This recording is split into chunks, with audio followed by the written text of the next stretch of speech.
Okay, we are back with Plate Licking Pleb. Plate, we got great feedback. I think some people couldn't believe I called you Plate the whole time that we chatted last time on the podcast. So welcome back. Thank you. And we'll get you to explain the story behind the name of Plate Licking Pleb in 1 second. But you were just telling me you were deadlifting right before a fast. Yes. So two things. Why are you deadlifting and why the fast? So have you always been working out? Yeah. Okay. So first of all, thanks for having me. I'm happy to be here. I love being here. Cool. I loved seeing, Tomer's book on the way in. Right? Yeah, right at the front. Awesome. I love it. So thanks for having me. We're doing the best. We got a minor. You probably didn't see. There's a minor kind of hidden out in the open. Oh yeah, out front. Oh yeah, wow. Yeah, we'll take another tour through the office. Yeah. We'll see if you'll pick it out now that I've said that for nice. sure. Yeah. You had someone. We had someone say that I would spit on them if they bought anything other than Bitcoin. So that's a little rude. I'm not that kind of rude. I don't know if I would go that far for the record. Right. But yeah. This is a Bitcoin. You're in Bitcoin land over here. For sure. Yeah. Yeah.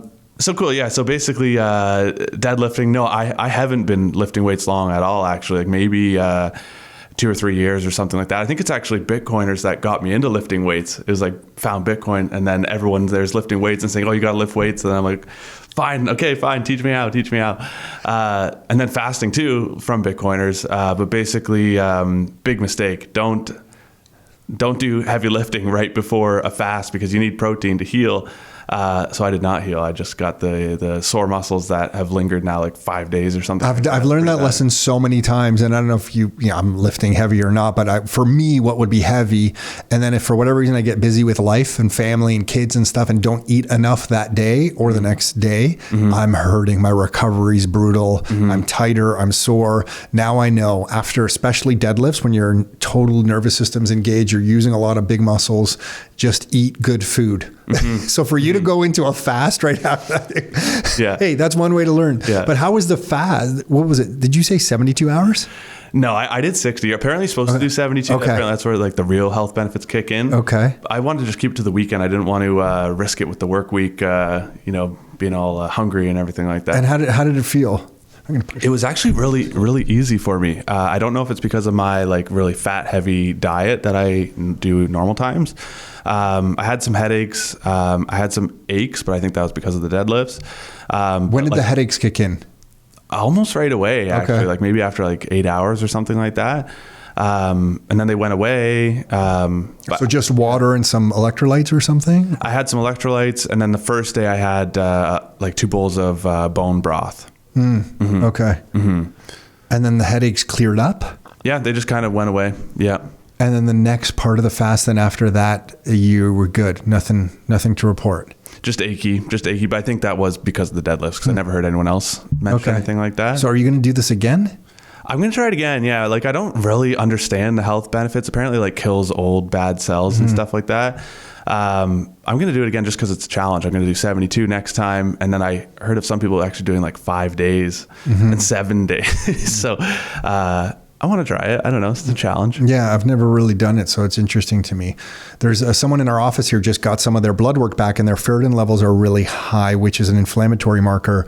And the naturopath that we work with was saying, kind of like the modern man doesn't bleed, like you don't cut yourself anymore. There's not enough of that happening. So what happens is you build up these ferritin levels through inflammation that you normally wouldn't have if you cut yourself a little bit, because you would just kind of leak that out in your blood. I know that sounds crazy. So he was saying it's actually healthy for guys to give blood regularly. Really? It just forces the regeneration of new blood cells and it kind of reduces some of that inflammation just naturally. So he's going to go do that. I did that on mine and we measured my blood work and I did have high ferritin levels, which is just an inflammatory marker. And they came right down. So there's all these kind of like fasting, this like I would call it basic stuff that none of us have been exposed to that is probably pretty healthy for us. Right. So, I was going to make a joke. This is my way of saying you should cut yourself or something, but no, I'm not saying. Maybe give blood. Be of service to the community. Maybe giving blood can be, just look into it. Keep it in mind. I'm going to make some rude joke. Yeah. And then how did you get into the lifting weights? Like, did literally somebody teach you how to deadlift? Because I know when I started, I didn't get into lifting weights till I was 40. And I didn't know how to deadlift at all. In fact, the first time I went to the gym, I think I put a 15 on each side of the bar and I lifted it. And Nick, my brother, works out 6 days a week and has since he was like 20. And he was at the gym and I lifted this. They were trying to show me how to do a deadlift and my back seized up. Oh, so yeah. like that's 75 pounds. Yeah. It's for it's laughable for Right. anyone, I would say, for 75 pounds. And Nick came by and I'm like, Nick, I don't think I can do anymore. Like my back's all like seized up. And he looked at me and he goes, you don't say that to anyone. He was so totally embarrassed that his brother's back was seizing up at 75 pounds. Now I made it all the way. The heaviest I've ever done a deadlift, and I haven't gone back to like a 1 rep max in some time, was 4 plates, so 405. Wow. I got to 405. Yeah. And I should maybe one day, for kind of shits and giggles, build back up to it. But it's a process to get to like a 1 rep max. Right. Yeah.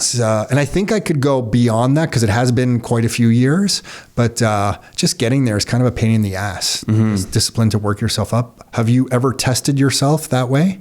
I've never done a 1 rep max, but I've tried to get really heavy. And it's actually Joey, who you've had on before, who kind of gave me like, okay, do this on this day, do this on this day. And here's the idea of the theory.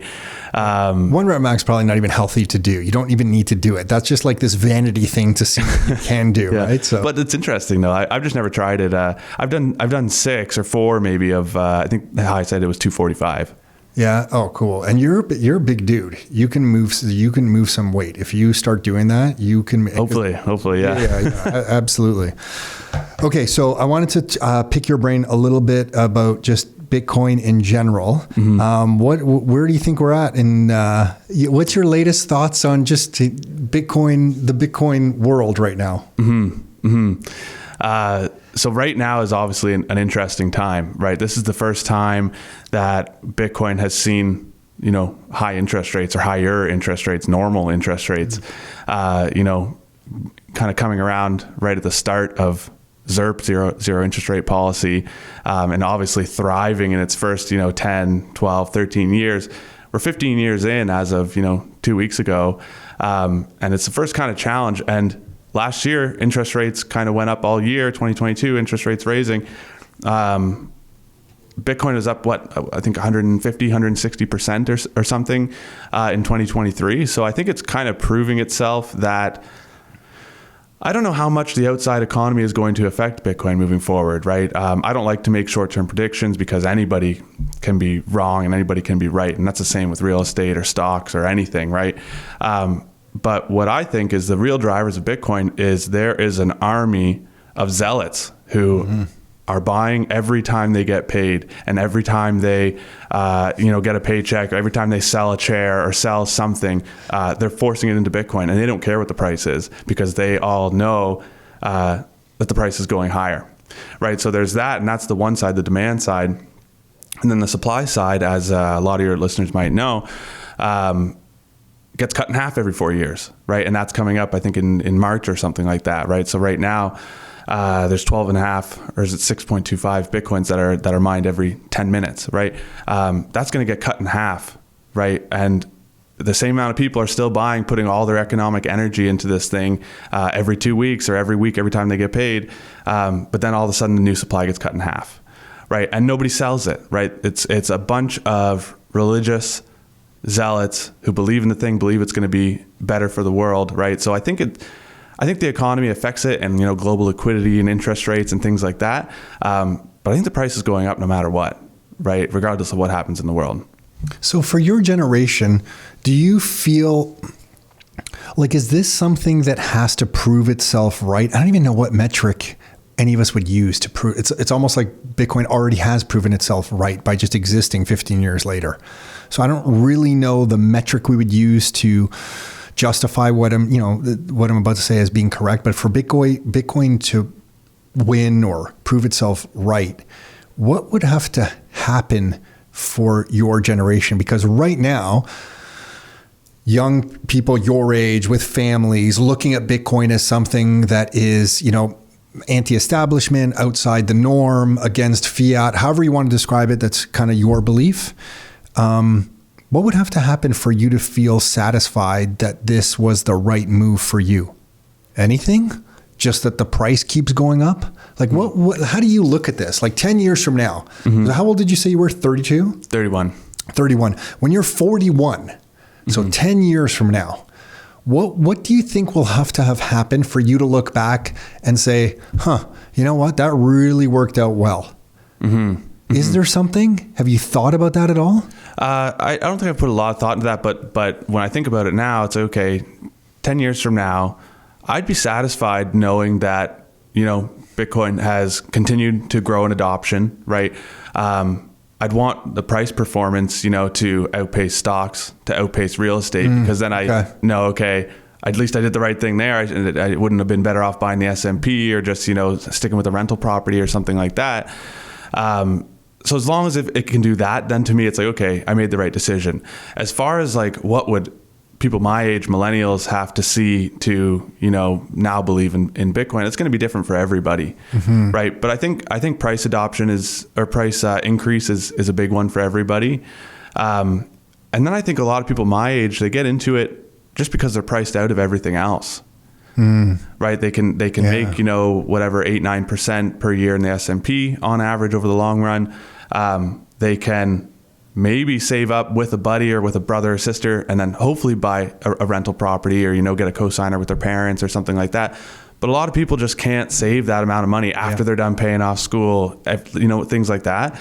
So I think a lot of people my age and younger growing up in their 20s and things like that will turn to Bitcoin for that reason, right? Because they're willing to say, okay, well, you know what? Let's take a little bit of risk. Let's buy this thing. Let's see what happens. I can put $100, $1,000, $5,000. I don't need $1 million and, an okay from a bank to be able to invest in this thing. And that's what happened with me basically in like late 2020, sitting at home, lockdown, and it's okay. The app that I used for buying stocks on my phone suddenly offers Bitcoin now. And then, so I thought, okay, well, I'll put $100 in there. I had ignored Bitcoin. What timing? Yeah. It was October of 2020. And then it started to go up. And so I think the same thing will happen with other people my age, right? They'll say, okay, well, let's put $100, right? The ETF is available now in the States. Lots of ETFs in Canada that are available. People would say, okay, well, let's try it. Then when the price goes up, then they say, okay, that's interesting. Why is the price going up? Maybe I should learn about this thing a little bit. And so that's kind of the top of the sales funnel is the NGU, the number go up technology. That's the initial marketing that Bitcoin has. And then people fall deeper into the rabbit hole and say, okay, wow, this is actually protecting me from inflation. This is actually money that nobody can take away from me through force, through threat, through inflation, through anything, through taxes, right? Maybe I should learn how to self-custody it and, keep it a secret and hold it close to my chest. You brought up rental properties. So what's your thinking at your age of real estate? Because basically the reason Rockstar exists is I was buying rental properties in my 20s. It started with student rentals because somebody was going to Mac, a good friend of mine, and we did some math. He actually told me about the amount of rent that they were paying. I didn't go to Mac. I went to U of T. He was telling me at Mac, here's how much he was paying per room. And, we started doing some quick math and we're like, oh my gosh, like who owns this property? Like this seems like a pretty good thing. And then Nick read some books. I think we both read Rich Dad, Poor Dad. I don't know if that still goes around or not. And Nick and I bought a student rental. Actually, I'd already flipped a property before then. First long-term hold was a student rental. And we bought this kind of student rental property, and then we bought it for what I would call like kind of its utility value. Like, hey, how much revenue does this thing bring in? Like, what are the expenses on this thing? Like, okay, in and of itself, this just looks like an operating business that I can analyze and see if the numbers work. But then I kind of quickly came to understand how the monetary system works, and that hard assets like real estate get this monetization effect as governments deficit spend and as new money is created in the economy. I would refer to it as new M2, but new money is being created in the economy. There are scarcer things like real estate, not as scarce things like Canadian dollars. So what happens is it takes more and more of the not scarce things, the Canadian dollars, to buy the real estate. Everybody thinks the real estate's going up in price. Really, it's not. It's the dollar's losing value. But when you marry that also with leverage, the return on a rental property has been like kind of mind blowing over the last, 10 and 20 years. And a lot of that in the residential rental space came from the monetization of just hard assets. And unlike commercial real estate, which is really tied to a cap rate, even multi-unit residential is tied to cap rates closer than smaller rental properties. Those cap rates will dictate the value of the property. But in residential real estate investing, the price of the property isn't really tied to the capitalization rate, which is dependent on the gross income and kind of the operating expenses of that property. It's tied to just the greater general residential real estate market. So even if the rents, the income on the property aren't changing, which would be highly important in the commercial space or multi-unit space, on a smaller residential property, the rents can stay flat, but the value of the underlying asset, the single family home itself, can go up in price because it's just trending with the residential market. So we came to understand that these things are rather beautiful because we got all these benefits. And then we came to understand Bitcoin many years later. And we were like, for me, it was 2020. I was spring 2020, like right at the pandemic. Nice. Yeah, I was like it was like the Bitcoin standard, going down the similar story to all of us kind of thing. And that was the realization I had, like, oh my gosh, like if real estate is benefiting from scarcity and the value of it's going up, and with leverage, I'm really benefiting from this, and it's wrong. Like, I don't even agree that we're pricing properties out this way, but this was one way for me to understand what's going on in the financial system and to kind of stay ahead of that trend and protect some of my purchasing power. Well, if real estate's scarce, now I've kind of understand that one of the characteristics of Bitcoin, which I had not understood, was its ultimate scarcity. Right. Yeah. And then I had that moment where I'm like, whoa, wait a second. Now I have to question everything I've just looked at, because if, what happens to real estate going forward? And it'll still have a value. Like, there's always going to be a need for rental properties, but the lift that it's had, I wonder where that gets sucked over to Bitcoin, at what pace, how does that happen? What are your thoughts on everything I just shared there? Do you think Bitcoin, like, what's the process of Bitcoin sucking some of the monetization of real estate? Is it a slow thing? Happens overnight? Happens in stages? How do you look at that? Or do you think about that? Yeah, it's always tough predicting the future and how these things will play out. I know, but we need you to, man. You're here to predict the future. Yeah. We need your help, man. I guess just to get... You're the plate licking pleb, man. We need your help. Plate licking fortune teller.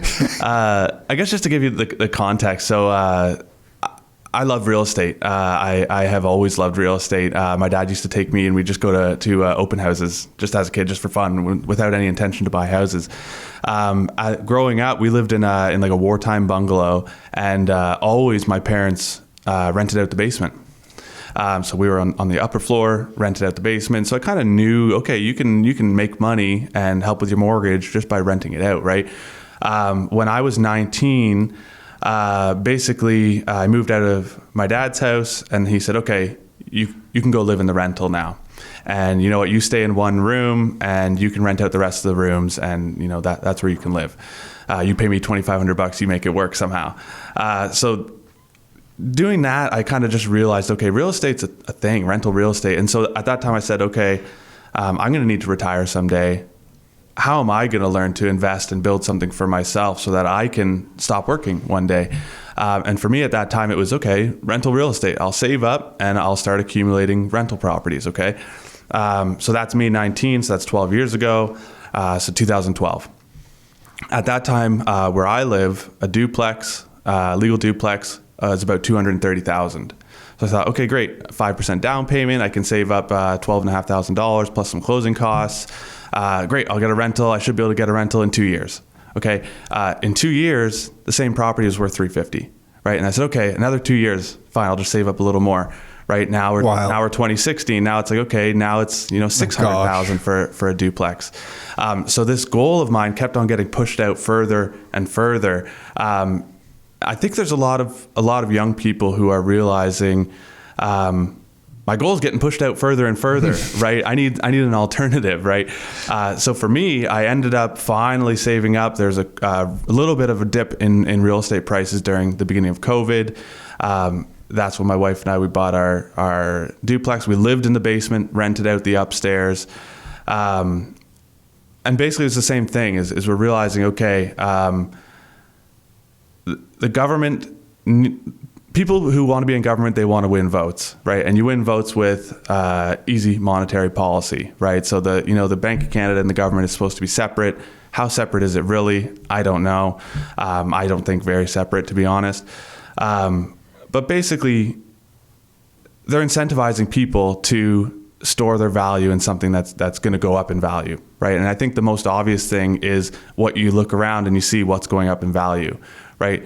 2017, 2021, all anybody talked about was, oh yeah, that house went for $100,000 over asking. That one, Yes. right? So that drives it more. It's like a self-reinforcing flywheel or pinwheel or whatever you call that.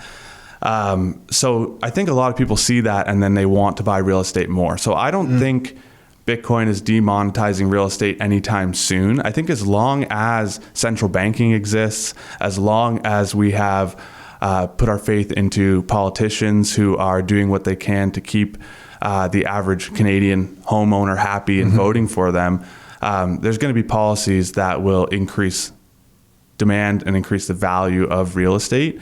I think Bitcoin will demonetize real estate over time, but that's only as everyone who's capable of buying rental properties decides to buy real estate instead, right? So I think it's going to be gradual, right?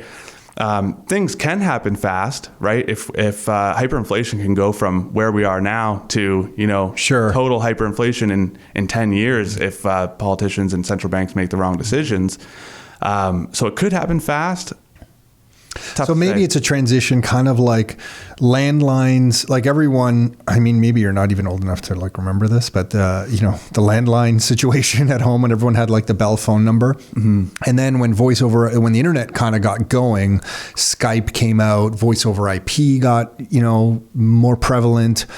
And then cell phones came out, and then data on cell phones became more prevalent. And then everyone started looking at their landlines thinking, oh my gosh, like I don't need this landline anymore because this other thing is just getting to be easier and easier to use. Even though voice over IP existed for a long time, it took, maybe I would say a 15-year window from like the late 90s to, 2012, 2013, 14, 15, kind of that era.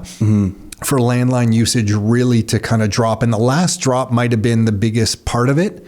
Like it was kind of like a slow decline of people letting go. Like I would talk to all my friends and they're like, oh yeah, I got rid of my landline. I just have cell phones now. And at first that was like, oh, like that's really, you can do that. And I feel like that's what we're at the stage with Bitcoin. Right. Like, oh, I'm using Bitcoin to save or to invest or to protect my purchasing power, however you want to describe it for you. And people right now are like, oh, really? And then in a couple more years, it's like, oh, so-and-so's doing that and so-and-so is doing that. They also got rid of their landline. And it gets a little easier because there's like 3 or 4 more options. Right. It just became easier. And then by the end, it's like the iPhone is out and like the internet, you're getting like Bell Fibe at home and everything's so fast. And like if you have a landline now at home, it's like, oh, really? You have a land? Like we've gone full circle. We've gone from like, oh, like you don't to, oh, you do? Yeah. And if it was a 15-year window and the internet existed before the late 90s. So if we take a 15-year window of where Bitcoin maybe starts getting easier to use. And maybe that's the pandemic when like mainstream comes in. Like, I don't know if maybe it was 2017, maybe it's the pandemic, maybe it's now, I'm not sure.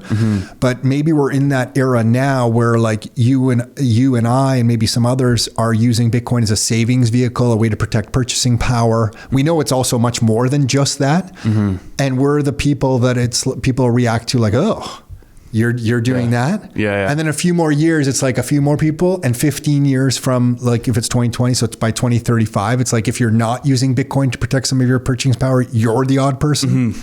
And sometimes I think it's kind of like that transition. Right. And you're then at the end of that, I guess I'm just super curious around the monetization of real estate as Bitcoin transitions into holding a bigger part of everybody's savings, what that looks like. And maybe it's just that the uplift in it doesn't keep the same trend rate, because since 2010 to now, real estate's really benefited from like a rip-roaring trend rate of appreciation because of the amount of dollars that are printed. And maybe just that rate of appreciation in the price continues to go up, to your point, with government policies trying to keep everybody happy. But maybe the rate of change or the rate of increase in the monetization of it is a little dampened because of it. time will tell. It's going to be to me, it's just like a fascinating thing to watch unfold, right? And I think it's why anyone who's a property investor has to be super careful on their cash flow and the income and the expenses. We've always believed in that. That like you better be pretty confident in what your income and expenses are on these properties and how sustainable that is. Because if you're just depending on the appreciation of an asset, that to me, like especially with real estate, when you're taking on debt to acquire it, is really risky. It would be like buying Bitcoin on leverage. Yeah. That's kind of one of the really good things about real estate. And you mentioned it's just the leverage, right? Just the fact that you can get 20x leverage, right? And then if the value of real estate goes down, the bank isn't really coming to you and saying, hey, the value of real estate is down. Market. Yeah. So we're going to take that back from you now. So it almost can provide Bitcoin-like returns with cash flow, right? Because you could kind of pay for the leverage with the rent. But you're right. There's a different element of risk, right? The volatility isn't there with real estate, but now the risk is okay. What if you have a tenant that doesn't pay, right? Or what if property taxes go up? Yeah, property taxes, or like for me, what if the foundation leaks, right? We had dug up our driveway, paid $17,000 to dig up the driveway, fix the foundation, and then 2 weeks later, water again, but it's from the other side of the house. So, I forgot that. And this is after 3 years that we owned the place. We had 3 years totally uneventful, rent paid on time and everything, but then that, right? So it's like, there are different risks with real estate as well, right? So you got to, evaluate your life and your cash flow and your needs. And I think we're entering an era of government authoritarianism in the West, where if you self-custody Bitcoin, it offers a different advantage to you than your property. Like I've always liked real estate because you're putting it in your own name. So I control the income because it comes to me. It doesn't go through a bank and then to me. Well, I know it goes into like a checking account or whatever. I just mean the rent is payable directly to me. The property is owned in my name. So I get first chance at controlling this asset. And I liked that about real estate versus some other financial products where I always felt like it was a bit at arm's length. Like I owned it, but it's like, do I really? Like, how do I control it? So with real estate, I actually liked that about it, even though there's definitely the maintenance and tenant stuff that you have to take care of. But Bitcoin offers an interesting advantage in that it's a, highly scarce asset that I can custody myself and is completely mobile globally. And I think with the way the world is right now, there's a certain comfort to owning an asset like that. And liquid too, I think is the other thing, right? Because, I think in my area, I think real estate prices are down maybe like 30% from where they were at their peak of like February. What was the peak? February 2022, I think. Yeah, about right. Yeah. Around there. So I think in my area, they're down about 30%, right? So if you want to sell your house, even if it's you're going to take a 30% loss from that previous high watermark, it might take you a little while, right? It might take, 2 weeks on market. I think average is just like 40 days on market in my area or something like that right now. So that can be, for some people, prohibitive. Some people would prefer Bitcoin because even if you can get an 80% loss on your Bitcoin, you can sell it at market value in 10 seconds, no matter what, because it's a global demand, right? I know some people who took an 80% loss, or maybe not 80, 60, and sold it. And you're right, it was pretty liquid. It was easy for them to sell. I think they're regretting it. I just had a conversation today about this regret. Yeah. But anyway, sorry, go on. Yeah. You're right. You're absolutely right. Yeah. So I think that's just also one of the things that's different, and why some people might want to store some or all of their value in something like Bitcoin is because, yes, you can take it across the country, you can take it across the world instantly just by memorizing the 12 words in your head. But then if you need to sell it, or if you need to liquidate, you can instantly, which is not quite the case with real estate. And then obviously there's some friction with real estate too. Don't get me wrong. People say there's no second best, right? It's Bitcoin, there's no second best. I disagree. I think there is a second best, and it's leverage rental real estate. but there's definitely pros and cons to each, right? I feel like you're being nice to me right now, Play. You can say whatever you want about real estate. You don't have to hold back. But you're right. It has, and I'm not going to deny it. It is the vehicle that when I left the corporate world, I'm like, oh my gosh, like there's only this. Like to me, that was my Bitcoin, right? When I left, I was like, there was no Bitcoin at that time when we started this business.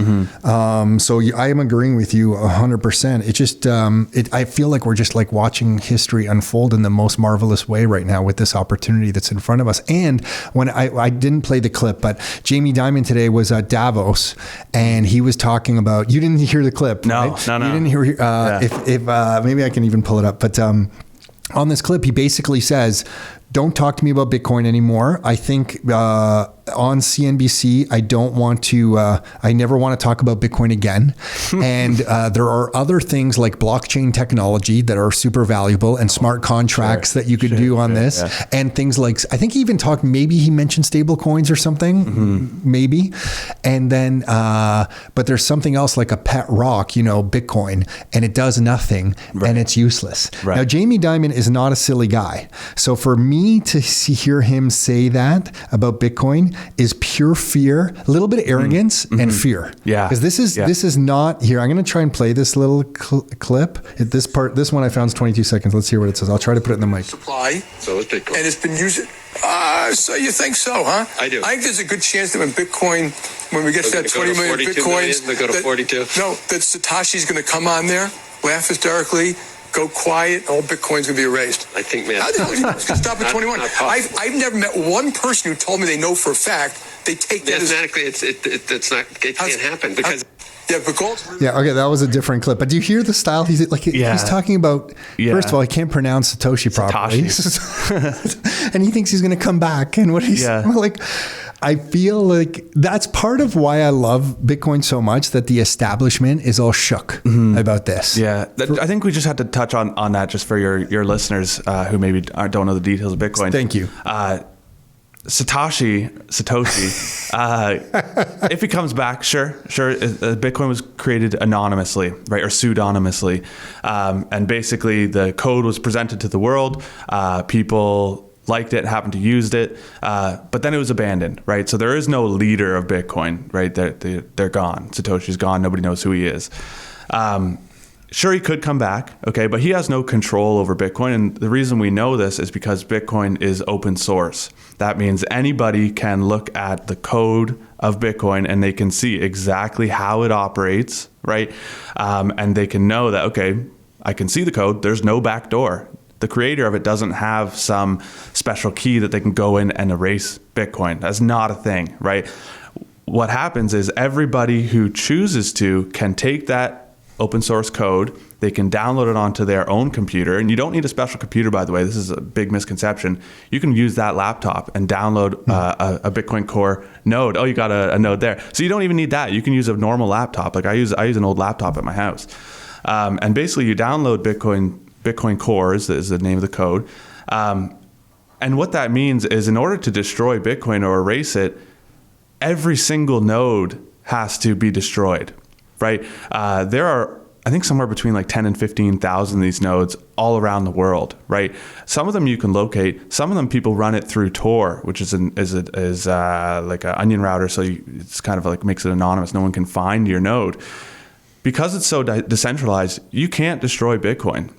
I was arguing with a friend kind of today a little bit by text. He said, oh, Bitcoin could go to zero.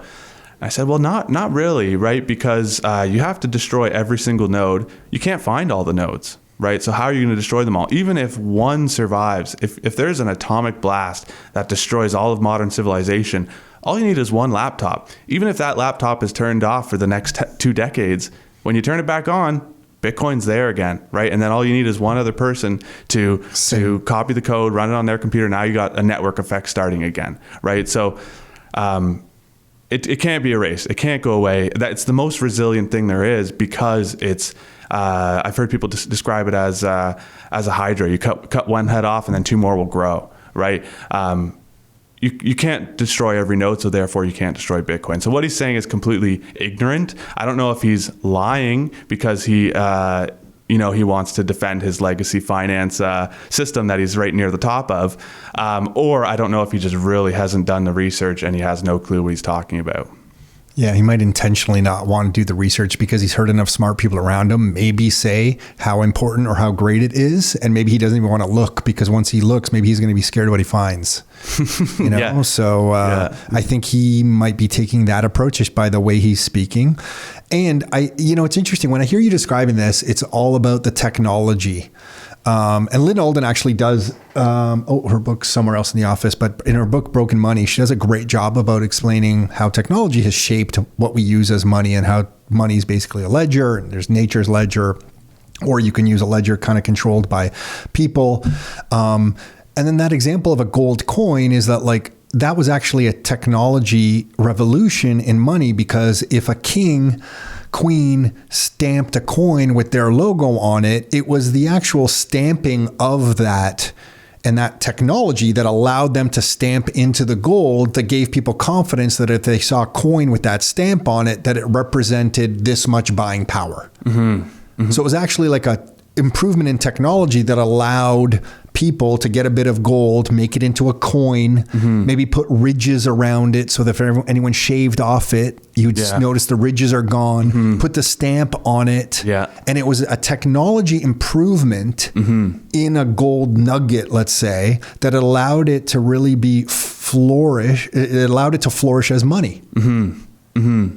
And that's what really helped gold become money. It was the technology improvements around it. And it was also like the most saleable thing across space, time, and scales, and it kind of had the characteristics of money, but it was this technology improvement that really helped it. And I feel now a lot of the technology improvements around money have happened in a way that aren't so obvious to people, because Bitcoin's not something you're going to touch and feel like a gold coin, so that you don't see the technology improvements. But what you just described with the decentralization and 10 to 15,000 nodes running all around the world, this is an improvement in technology of money. Totally. And it's kind of, people don't associate with money with technology improvements or technological improvements. And I think it kind of baffles them a little bit, because especially if you're your age, my age even, we've grown up in the era of strong central banking. So you've never really had these thoughts of what makes this money? What is money? We've really grown up in a world of fiat from the time we were born. But almost if you were born one generation earlier, like my wife's father was older when he had Carol, he grew up in the Great Depression. He understood gold in a way that kind of the modern person doesn't understand gold. And I wonder going forward if your kids, like the next generation, they're going to grow up with Bitcoin already exists, and they're going to understand money at this deeper level. And I feel like there's this middle 100 years where these people, meaning like people your age and my age, just weren't exposed to this. Right. Yeah. But younger people will be, and they'll be taught like all these benefits of Bitcoin and the technological reasons why it's like superior form of money. And people 100 years ago understood why like a South African cougaran or a gold maple leaf or a gold eagle from the US was a good form of money, because it was like that stamp of the eagle, right? Proved it was a good coin. The cougaran was a good coin. Canadian maple leaf, a good coin. And there's this like gap in the middle where it's like nobody really had a clue what the heck was good money. Yeah. And that's us. Yeah. I think there's a big reason why they don't teach about money in school, right? Because if people understood this stuff, Bitcoin would be at $1 million already, right? Because they would know, okay, money is money because it satisfies the 6 properties of money, because it's, divisible, fungible, transportable, whatever they are, all 6 of them. Yeah, I was going to say, holy shit, you're going to list Google them all those. off. Yeah. I should have memorized them for this. But what happens when people don't understand that, it's human nature to not want to get ripped off, right? So people realize, holy shit, everything's getting more expensive every single year. I got to do something, right? So people know, okay, I'm not putting money in my mattress because that's just losing value, right? I'm not leaving it in a savings account because that's just losing value. So that's why real estate got monetized in the first place, is people are, even though they don't have to understand the 6 properties of money, right, and how the different technologies satisfy that. Yeah, they just looked around. They know they don't want to get ripped off, right? And they know that they see their neighbor who just made, a bunch of money on their rental property. So that's what monetizes other things, because I need to preserve my money. Where can I put my money in something that will preserve it a little better? And then, so I think that's where real estate came in a large way in Canada. So it's just that education where people realize, okay, sure, that's an investment and, you know, almost like a part-time job, depending on your renters, I guess. But then they see, okay, if Bitcoin is perfect money because it satisfies those properties, because it can be transportable and you know, liquid and things like that. That's where things change. So I think that is maybe an education thing. But eventually I think it will happen naturally, because people will see that's where I'm not going to get ripped off, is with the Bitcoin. Yeah. So it comes back again to number go up. Yeah. It goes up in fiat terms, and people then just pay attention to it. How did you start to get involved in the Canadian Bitcoin conference? Because like the first one was last year. Is this just been like a labor of love for you? You just saw this happening. You raised your hand. You're like, hey, I want to help out with this thing. Like, what takes you? Because, you know, you haven't been in the Bitcoin world that long. And all of a sudden now you're helping with the Canadian Bitcoin conference. It's happening again. I don't know. I'll pull up the dates actually, so we have them, unless you know them. Yeah. So it's May 16th to 18th, 2024. It's going to be in Montreal this year. Last year was Toronto. This year, Montreal. We're going to try that out for a year. But basically what happened is Twitter is a magical place, right? So I found out about Bitcoin, didn't know any other Bitcoiners. None of my friends had any. None of my friends knew anything. I had nobody to talk about it with. My wife was... That's a dark... Your wife was in a poor spot right there. Yeah, she just had to listen pissed. to you. She was pissed, yeah. Because when you first find something new and exciting, you want to talk about it a lot, right? You want to read about it. You want to learn about it, right? So Twitter was kind of this outlet, right? And then so I kind of one day decided, like, you know what? That's it. I want to meet some Bitcoiners in real life. I'm hosting an event. So I just said, okay, here's the date. And I just put it out into the ether, the Twitter ether. And people responded, and it ended up being like a hit of a meetup. You know, Awesome. There was like 40, 50 people there, went down in Hamilton to the Tahinis. Cool. That was you who organized. I remember when you guys did that. That was you who organized that? That was me. That was me. Awesome. And at the time I think I was anybody. pissed that I couldn't go there. Oh, yeah? Yeah. That's great. Yeah. So I was concerned about my identity, right? I have my fake name, Licking Pleb. At that time, I didn't even have that. So I was there, but I didn't tell anybody I was the one who had started it or anything like that. But then I had a second meetup, and the organizers of the conference, for them, it was just an idea at that point. So it's Dan and Manuela Carlin. Basically, it's a husband and wife team. Husband is a Bitcoiner, wife is an event planner. And they said, you know what, this is an opportunity. Bitcoin is growing big time. There's a huge conference in the States, in Miami, in the Bitcoin conference there. There's not really one in Canada right now. And Nick and I were looking around like, who's going to be the one? Who's starting it? You know? So that was them. They saw the idea and wanted to capitalize on it. They approached me, I think, just because I was kind of a little bit more in the Bitcoin culture in Canada, with having met a lot of people through meetups and things. And I happened to have some connections with a couple great Bitcoiners that you know, like Greg Foss and things like that. So they just asked me, they just said like, hey, do you want to help us do this thing?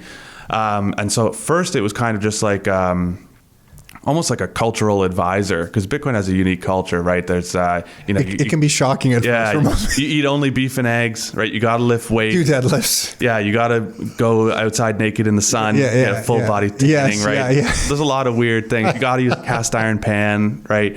There's a lot of these things, right?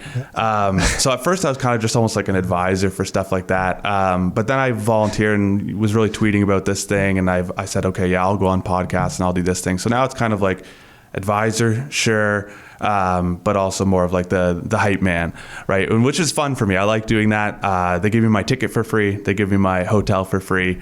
I'm probably gonna have a couple drinks for free too. So it's like, it's fun for me. It's definitely a good time. I get to meet cool people like you.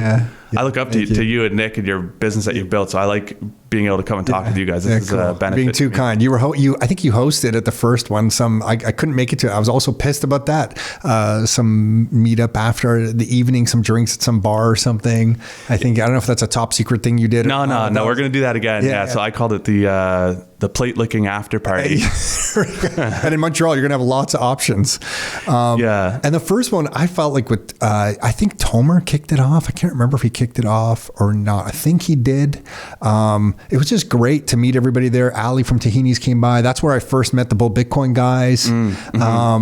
So I think it was just needed. I think Montreal is going to be a great spot for it as well. Is there anything that you guys have released yet about what's going on that we should know about yet? Are all the details on the website already for it? There's a little bit on the website. I'll tell you guys what I can tell you, right? So the big thing, I think, is that it's going to be at the Rialto Theatre in downtown Montreal. Oh, so cool spot. It's a very cool spot. So it's they just celebrated their 100-year anniversary, Wow. right? So this is like low time preference architecture that you just don't see anymore, right? It is beautiful in there. If you go to the website, it's like the rialto.ca or something like that. Google it, right? Go to the website. There's you can see like a virtual tour and just go and look around. Like the main theater room is gorgeous. The ceiling is like crazy. It's just beautiful. It looks like it should be in Europe or something like that.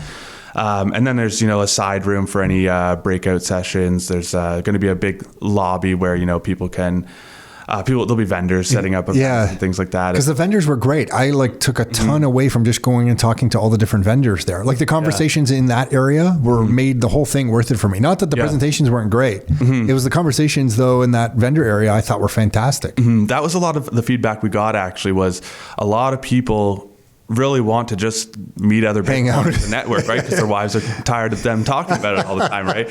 So they want to meet with other people. So I think we're going to try and put a little bit more of an emphasis on that this time. So there's still going to be great speakers, right? Good content and things like that. But we're really going to be making this a giant meetup where people can share ideas, they can meet people, right? They can network. Are you still going to do the breakout rooms, or does that work in this facility? Or? Yep, there's going to be a breakout room. They were valuable too, like those breakout sessions, because they appeal to there's some other topics that maybe not everybody wants to listen to, but I popped into a couple of the breakout rooms and they were great. The presenters were great. You got to go up and ask. Sometimes there was it was 20 people in some of the breakout room stuff. It was perfect. I loved it.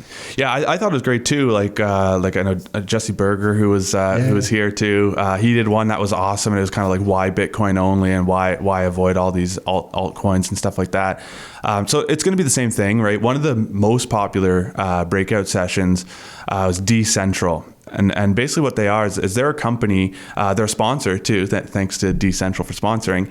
But essentially they're doing a session called Build Your Own Miner.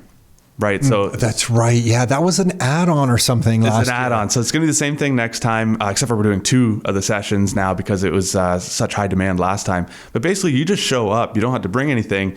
They're going to bring all the materials and they're going to take you through step by step to build a Bitcoin miner from scratch. So this means that it's a machine that you can plug into a regular outlet at your house, and this thing runs all day long and finds Bitcoin for you. Right, so you're going to turn your hydro bill into the hardest money that's ever been known to mankind, right? so kind of an extra session, but that's one of the breakouts is you're going to go and do that, right? So it's really, really neat stuff like that. Yeah, for a geek like me, I'm tripping out over that stuff. That's great stuff. Yeah, that's super cool. Yeah, I'm looking forward to that. Other things, so I guess I got a list of stuff that I'll mention about the conference. Yes. Again, this year, our headline sponsor is Bull Bitcoin. So great company, Bitcoin only. You're not going to go there and get offered Doge, right? You can go there and know that it's, they're pure, they're Puritans. Great people too. Great people, right? The big benefit of having Bull sponsor is that means we also get Francis, who's their CEO, right? He's been a Bitcoiner, I think, since 2011 or something like that. When you're done listening to this podcast, go listen to, just put into Spotify, put in Francis Puglia. He's been on this podcast before over Zoom. Oh, yeah, sweet. And I think I asked 3 questions. And he just went off for an hour. Yeah. I asked him one question that took up half an hour. Right. And then I got 2 more questions in, and that was it. That was the time. I just kept going. Yeah, he's great. I think he's awesome, right? And basically, he started the Bitcoin Embassy in Montreal. Started Bills, which is a service where you can pay your bills using Bitcoin, right? Just a total epic guy, really freedom-minded. He lives in Costa Rica now, but he's coming back to Canada for this event specifically, right? So I'm proud that we could entice him to come back, right? So that's awesome. Thanks to Bull for sponsoring. We have My Primer. If you've heard of them, they are, I think they're a charitable organization, actually. I think we're kind of supporting them throughout this with a portion of ticket sales. But they do Bitcoin education in El Salvador, right? But then also in tons of other places in different languages. Oh, awesome. And stuff like that. Yeah. I think they actually just got a grant from Block, which is Jack Dorsey's from Twitter. Oh, cool. Charitable Bitcoin initiative. So they got a grant from there just to, spread the good word on Bitcoin, right? So we're supporting them, I believe, through ticket sales. Jolts Rewards, Jolts with a Z. So we partnered up with them. So this is kind of neat. If you go to our site to buy your ticket, you get 5% sats back. So 5% in Bitcoin back. They'll send it right to your wallet for you. So whatever whatever ticket price you're paying, you get 5% off that way. So that's really neat. We did that last year too. What else did we have?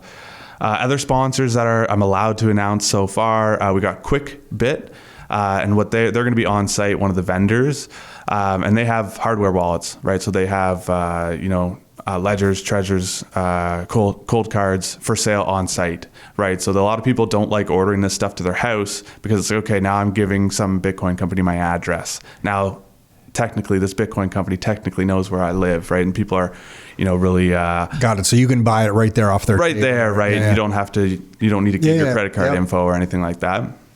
So people see some value in that.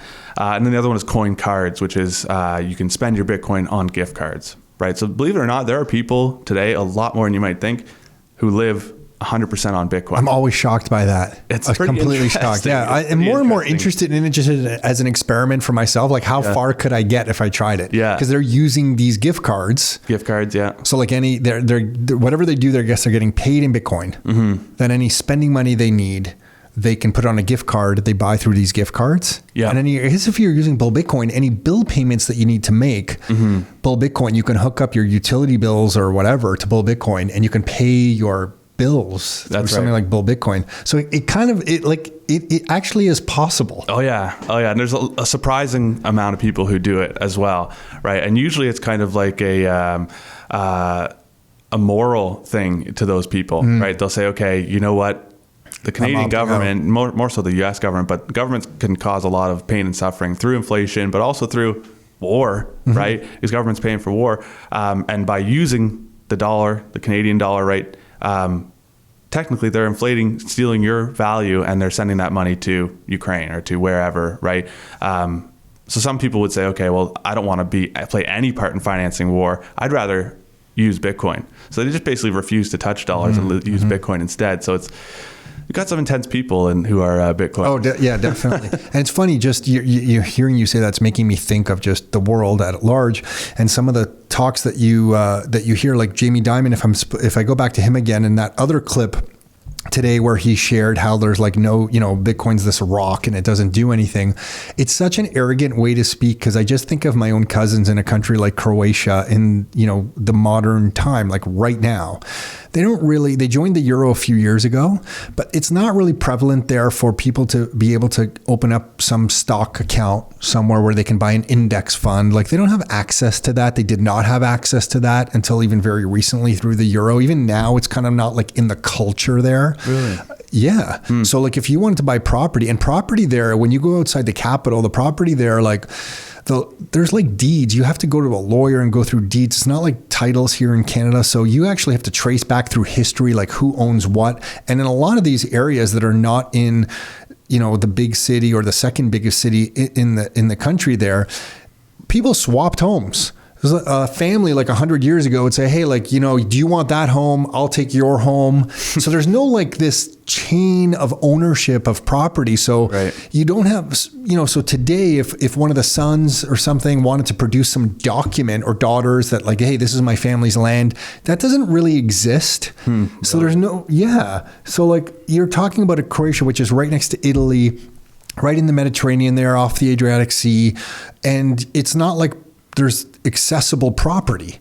Whereas in, North America, people will say, well, yeah, you can own property. You can own a stock. You can own a Rolex. You can own a rental property. Well, it's not really common for them to own that stuff. And Bitcoin presents a way to own property, ultimate digital scarcity, that they've never had access to before. And so sometimes when I hear these bankers talk like this has no use case, it's just so arrogant to me. Like, it's beyond arrogant. Yeah. It's they're almost just either extremely naive, live in a bubble, or just don't care about the rest of the world. And then I think one of the guys at Davos yesterday said it was un-American. I think it was the Cantor Fitzgerald guy. He was talking about Tether, and then he talked about Bitcoin as like, Tether's the opportunity because it'll settle US dollar payments all around the world, or whatever he was saying. And that Bitcoin is just like this un-American thing. And I'm like, dude, like what you're saying is un-American. Like, how is it taking somebody born in Canada to look at an American thinking that what you're saying is un-American? Right. You're basically saying, don't have a free market. Right. Don't let the best win. Yeah. Yeah. And there are use cases for this thing. It's just, it's just a wild world right now. And I think that's what really makes me so excited about it, is that the opportunity that my family has here exists for my family in another country, in Croatia, if they want to use it. And you better believe I've talked to them about it. Oh yeah. Yeah. Have they taken you up on it? Have they been? I got them to get a blue wallet. I sent them some Bitcoin, and I explained to them what it is, and they grasp it better because they lived through hyperinflation in the 90s. Right.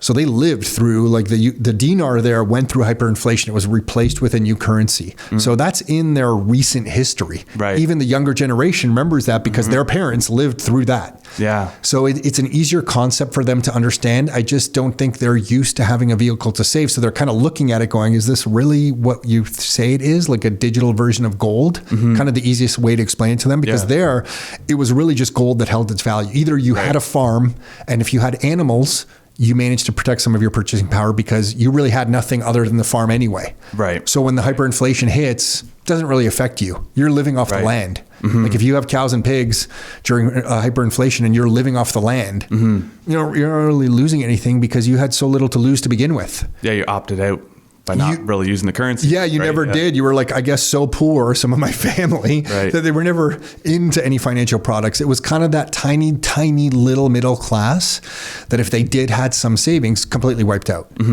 Then if you were connected in the government and had some property in some hotels, maybe through war in the 90s there, you lost it, but then it was kind of handed back to some people. So those assets held their value. Right. So it's just that tiny little bit of people in the middle that if they managed to accumulate something, they lost. Actually, I have good friends there and people we bought off the condo that have become really good friends to us. Like he was telling me that in the 90s, he would be paid. He would run to the store because in the morning you would get paid. Yeah. And by the evening prices would be different. Wow. So you would it right away. Right away. Like you literally run to the store. Wow. And then the shelves would be bare, and people started doing barter. Yeah. Like it was like, hey, if you want first access to this, I need like a pig. Yeah. So if you have that, I'll give you this. Like it got sketchy there for a little while. So if you had a piece of gold, there's one family I know that during the war there, the way they escaped, this was in Bosnia, the way they escaped out of Bosnia was the family had a tiny piece of gold that they gave the church, and in exchange for that piece of gold, this church smuggled them out of the country. And if they didn't, and if they didn't have that piece, and they came to Canada, we used to work together at Oracle. Wow. And if they didn't have that gold, they would have never been able to get out of the country.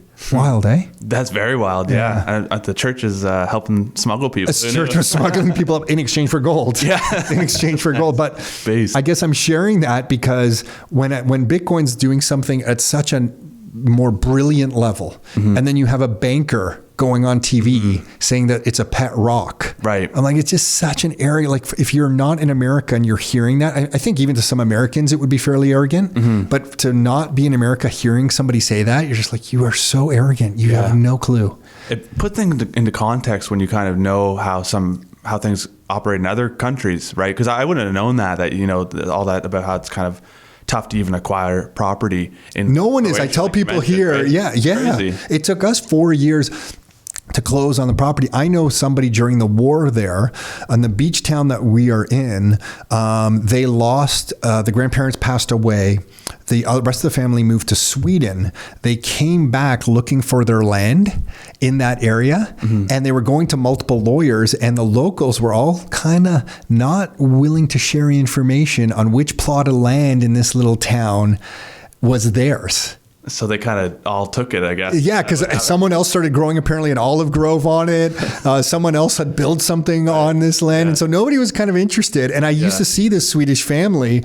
They're from that area, but they moved to Sweden.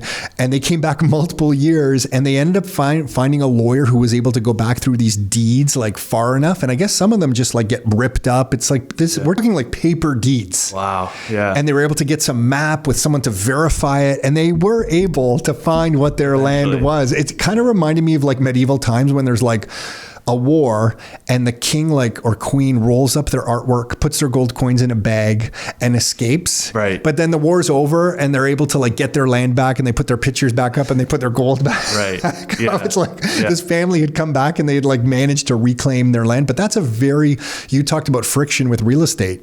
Talk about the friction. That's a lot of friction. Yeah. But they managed to do it. How many people were not able to? Right. So you had property that was, I guess, deeded Not to anymore. you. Yeah. You had the right to that property, but really did you have, how secure were your property rights? Right.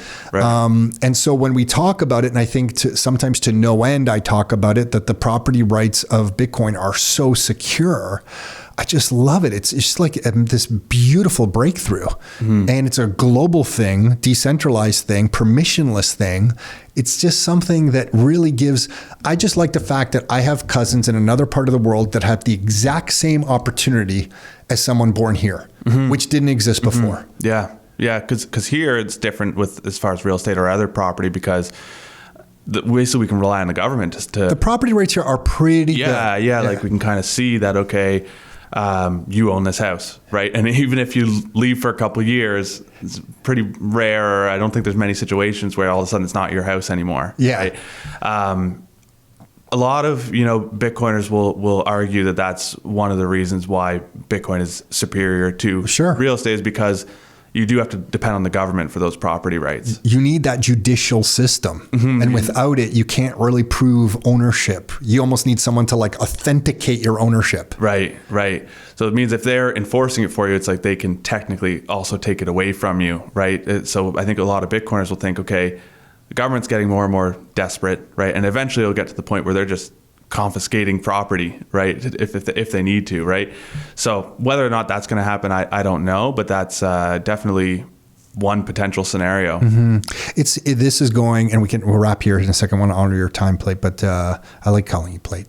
It goes to Jeff Booth's point that I think it will happen, because as the existing system requires more and more from itself, it has to get more authoritarianism in place, more authoritarian. I can't speak, because it needs to extract more and more for its own survival.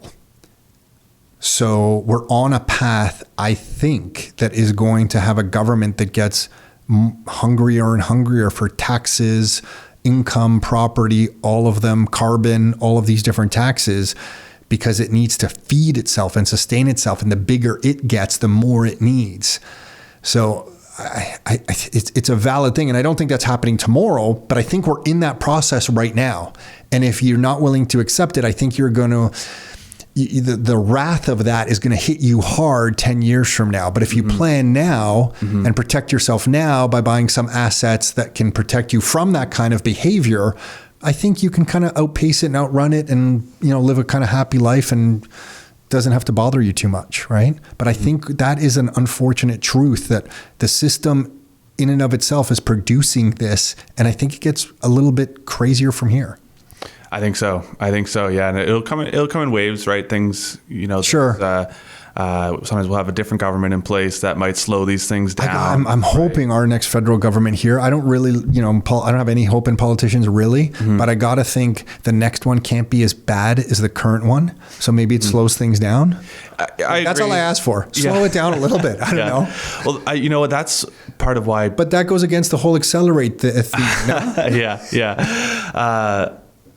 We can get into that if you want, but no, what I was going to say is that's one of the things that really depressed me at one point when I realized, okay, no matter what government gets in power next, they can't reverse any of this. They can only slow it down, right? Because you can't go, okay, let's take away some of these programs, because then you're evil, right? You're Satan if you take away anybody's, precious program or something like that. Even if you are acknowledging that we need that to even just keep the country running, right? So that it doesn't all blow up one day or hyperinflate one day. So I just kind of realized that eventually we're always drifting towards, more authoritarianism. It's a hard one. Because politicians can't go the other way. Just public perception of going the other way is too frowned upon, right? It looks terrible. So that's part of what makes me love Bitcoin so much, because it's a way out of that. It's one way that whole system of accelerate and slow it down for 4 years, and then accelerate and then slow it down. Bitcoin is a way out of that loop, I think. You're starving the beast. Exactly. Anything else you wanted to share before we begin to wrap up here? Anything else on your mind that you wanted to talk about? I think we covered everything that was that I really wanted to talk about. I can give all how to get tickets for the conference, absolutely, yes, like that. Yeah. So basically, it's just Canadian Bitcoin Conf, CONF, so just like short form for conference, .com, CanadianBitcoinConf.com. So you can go there for tickets.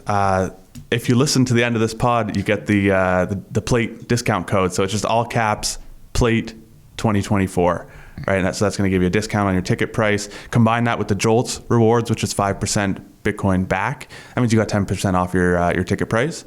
If you want updates, you can check the website, or you can follow us on Twitter, which is CDN Bitcoin Conf. So at CDN Bitcoin Conf, right?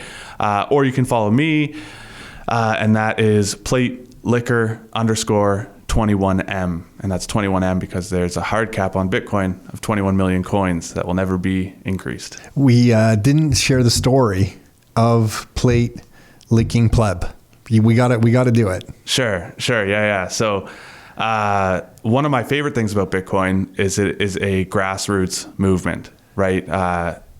Anyone can use Bitcoin, right? And it's usually people who are a little bit upset about the elites and about the people who are already, rich in this system, right? So it tends to be young people, right, or poor people who kind of latch onto Bitcoin and build it that way. Because of that, Bitcoiners lovingly call themselves and each other plebs. And what a pleb is it short for plebeian, right, which would be considered like the lower, poorer class back in like ancient Roman times. Okay, so we're basically saying, yeah, we're poor, right? But we're still coming for you, and we're still going to change this system to something better, right? When you Google the term pleb and you check on Wikipedia, the example it gives, it says, an example of a plebeian act would be licking your plate when you're done a meal. So I latched onto that because I do that, and I have for my whole life. And actually, a VP of my company walked in the lunchroom with me doing it one time, and it's like, oh, got caught there. So I thought that was a great name for me, so I latched onto it. People can remember it. So I like it. And you like saying it too, plate. I just love it. Yeah, it's great. I toyed around. I think I'm going to write a Bitcoin book one day, but I'll publish it as plate L pleb. Yeah, perfect. You have to. Perfect. You got to do it. Yeah, and you're pretty active. For anyone listening, you got to follow Plate on Twitter. We'll link to it in the show notes here because you're pretty active on Twitter. You're sharing fun stuff, and you have fun on Twitter. It's like, Twitter's like it's like a gauntlet of just like post something and just see if you survive through the feedback that comes back to you on Twitter. It's like just running into the Coliseum or something when you post something on Twitter. It's like, good luck to you. It's a fun place. It's a wild place. But and then the dates for the conference again, what were they? It's May 16th to 18th. So it's a Thursday, Friday, Saturday. Was it 3 days before? No, it was only 2 days before. Oh, wow. Okay. Yeah. Okay, May 16th, 17th, and 18th in Montreal. Canadian Bitcoin Conf, CONF at the end, .com, CanadianBitcoinConf.com. Awesome, Plate. Thanks for doing this, man. You're welcome back anytime. We got to chat. Awesome. We got to chat more. Really appreciate this, man. Thank you. Thanks for having me. Thank you. Hey, thanks for tuning in. You can find every new episode of the Your Life, Your Term show on all the major streaming platforms. So Spotify, iTunes, Google Play. And if you'd like to get free copies of some of the books that we've put together, like these right here, or some of the reports that we've put together, like these right here, you can find all of those at www.rockstarinnercircle.com. That's www.rockstarinnercircle.com. That's it for now. Until next time, your life, your terms.